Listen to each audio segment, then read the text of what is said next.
So let us take a few ECE electronics interview question and answer. The source and courtesy is from here. So let us start. Define computer architecture.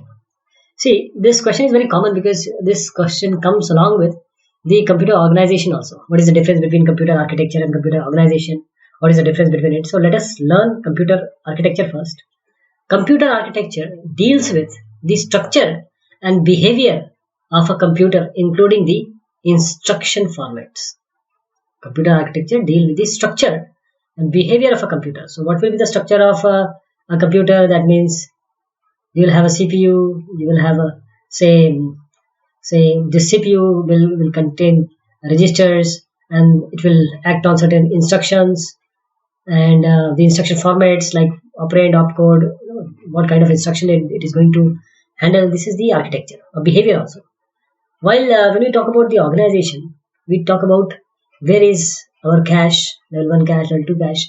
Though they are very, there is a thin line, a very less differences between this computer architecture and organization. But still, we are going to see that. Define processor clock and clock rate processor clock. So first of all, we'll start with the processor clock. We have to define the processor clock and a clock rate. Okay, let us start with the processor clock. Processor circuits are controlled by timing signals. Processor also, it is a circuit only, it is electronics only inside. So it is controlled by timing signal called processor clock. The clock defines the regular time interval called the clock cycle. So the clock cycle, first of all, the timing signal for the processor is through the clock, and this clock defines regular interval or time interval between which is regular time, and we know it as a clock cycle.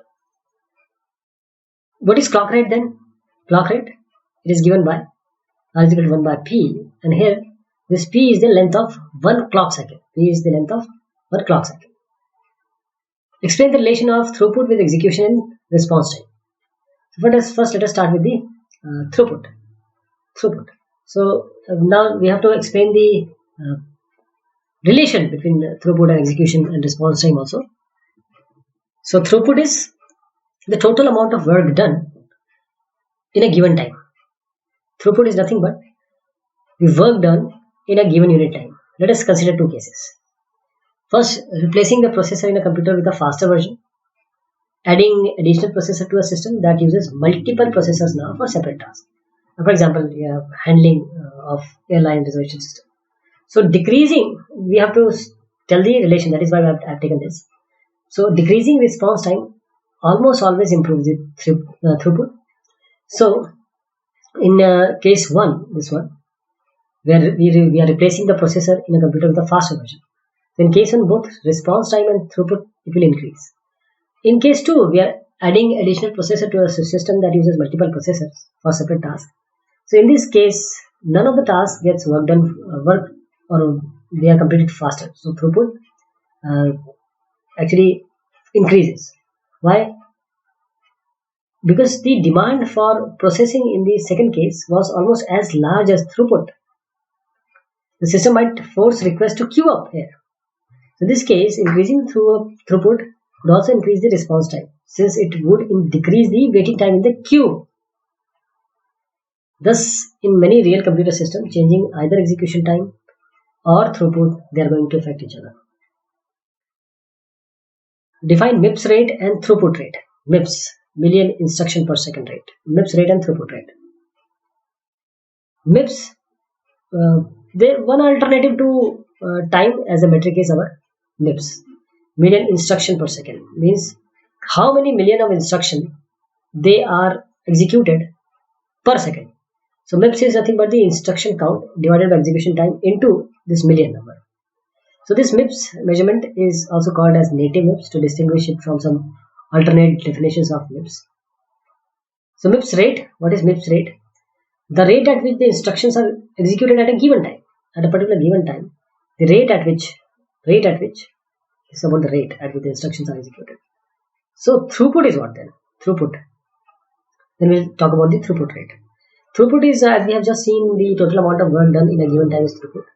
And throughput rate is the rate at which the total amount of work done at a given time. This is throughput rate. Next is what is MFLOPS. See, the supercomputers or the high-end computers, their performance or speed is noticed by MFLOPS only. Okay, so what is it? Why it is so significant? MFLOPS. This is million floating point operation per second. So million floating point operation per second. Megaflop also. Megaflops.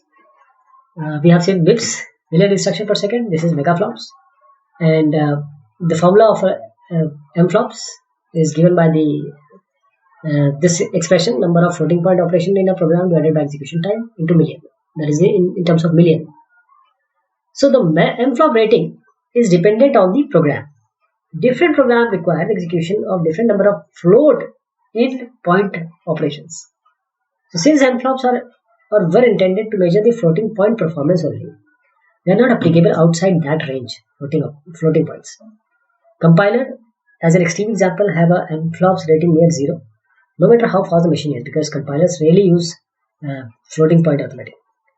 So supercomputers, as I said, they employ or they use this floating point arithmetic widely and immensely. That is why their performance is evaluated by MFLOPS. Define CPI. CPI is clocks or cycles per instruction actually. So the term clock cycles per instruction, which is the average number of clock cycle each instruction takes to execute, is the CPI, which is given by CPU clock cycles by instruction count. CPU clock cycles by instruction count. State and explain the performance equation. What is a performance equation? Suppose that the average number of basic steps needed to execute one machine instruction is S, where each basic step is completed in one clock cycle. So if we have this R, the clock cycle rate is R cycles per second, the program execution is given by T is equal to N into S by R. That is the number of instruction we are talking about. So this is often known as the basic performance equation. What do you mean by aligned and unaligned address?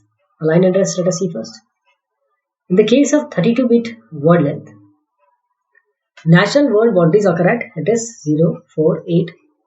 The word locations have aligned address. In general, the words are said to be aligned in memory. They begin at a byte address.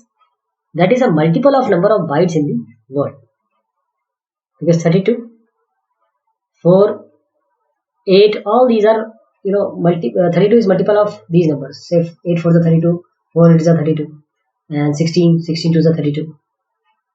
For example, if the word length is 16, so 2 bytes, the aligned word will be 0, 2, 4. So all these are multiple addresses, multiple of this. Now let us talk about unaligned address. What is unaligned address? There is no fundamental reason why words cannot begin at an arbitrary byte address. So the words are said to be unaligned address. While the most common case is to use the unaligned address, some computers they allow unaligned word address also. What is the assembly language notation? So give certain example. Assembly language notation. If you want to represent machine instruction in program, we use assembly language format.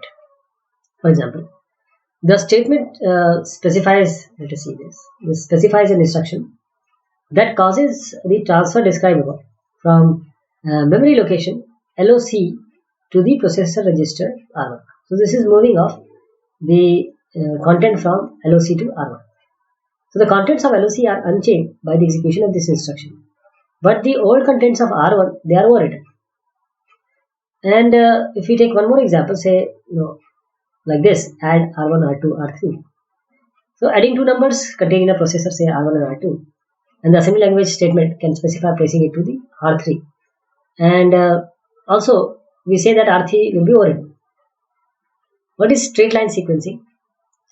Process of fetching and executing an instruction one at a time in order of increasing address with the help of information which is present in program counter is straight line sequencing.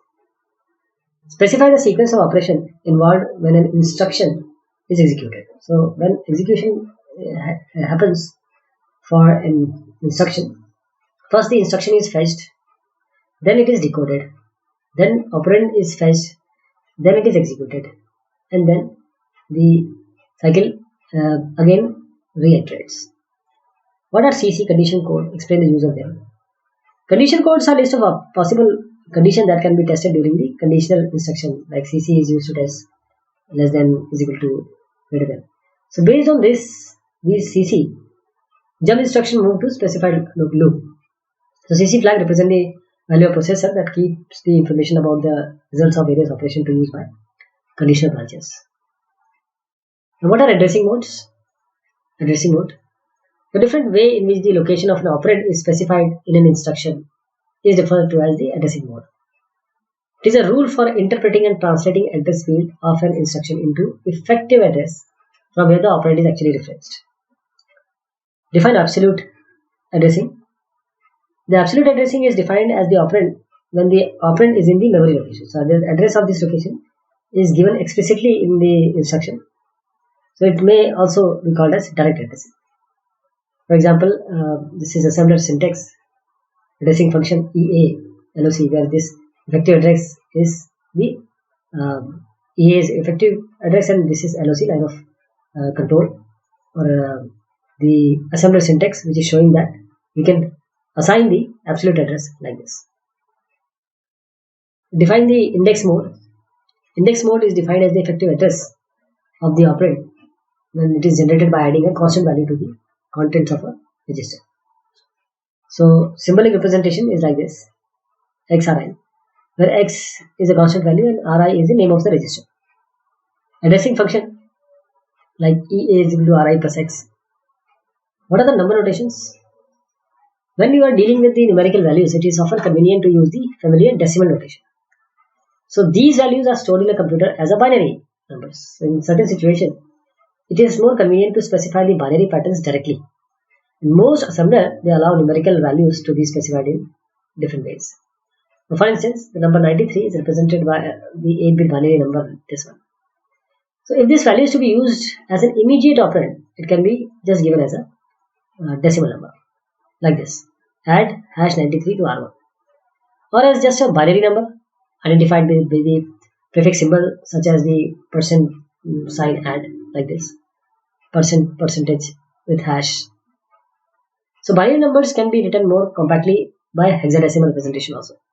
The hex notation of a first 10 pattern, this to this, is they are actually 0 to 9. This is 9 in binary coded decimal. So the remaining 6-bit pattern will be represented by A, B, C, D, E, F till 15, because hexadecimal goes up to 0 to 15 only, 16 numbers. So a hex representation is identified by a dollar sign prefix, like this. This is dollar. So 5D is a hexadecimal. Now list out the methods used to improve system performance. These are the methods used to improve system performance. These are process clock, basic performance equation, pipelining, clock rate instruction, set compiler. What is byte addressing? Byte addressing is used for assigning successive memory address to successive memory locations. So this type of assigning is used in modern computers, like 1 byte is equal to 8-bit, 32-bit address will be 30048 dot dot. Okay, 16, like this. What is meant by Big Indian? This is not big. This is Big Indian and Little Indian. The name of Big Indian is used when lower byte addresses are used for the most significant bit or bytes of the word. So these are the numbers. Big Indian. For first, let us know the Little Indian also. The name Little Indian is used when the lower byte addresses are used for the least significant bytes of the word. That is, Big Indian means this the leftmost bytes. These bytes are used for the most significant. Little Indian, these for the most significant. What is meant by condition codes? We have already seen this. List out the types. Condition code can be negative, 0, or for carry. List out the additional modes used by the processor. What are the additional modes by this processor? First is auto increment. The effective address of the operand is the contents of register specified in the instruction. Now, after accessing the operand, the contents of the register, they are automatically incremented to a point to the next item in the list, like this. Okay, this is auto increment. Auto decrement is like this, minus of R1. So auto decrement, the content of a register specified in the instruction, they are first automatically decremented and then used as the effective address of the operand. Now, next is, what do you mean by register transfer? Register transfer. See, instruction execution, it involves a sequence of steps in which data are transferred from one register to another. So for each register, two control signals are used to place the contents of that register on that bus, or to load the data on the bus to the register. And to transfer the contents of the register, say from R1 to R4, we enable the output of R1 by setting R1 out to 1. This places the content of R1 on the bus, on the process bus. Then we enable the input of register 4, because R1 is to be transferred to R4, the content of. So we have to enable this R4 by setting this R4 to 1. Now this loads data from processor bus into the register R4. So these are a few questions on your computer architecture organization. We'll be seeing it more, and we'll take few more questions shortly. Thank you so much.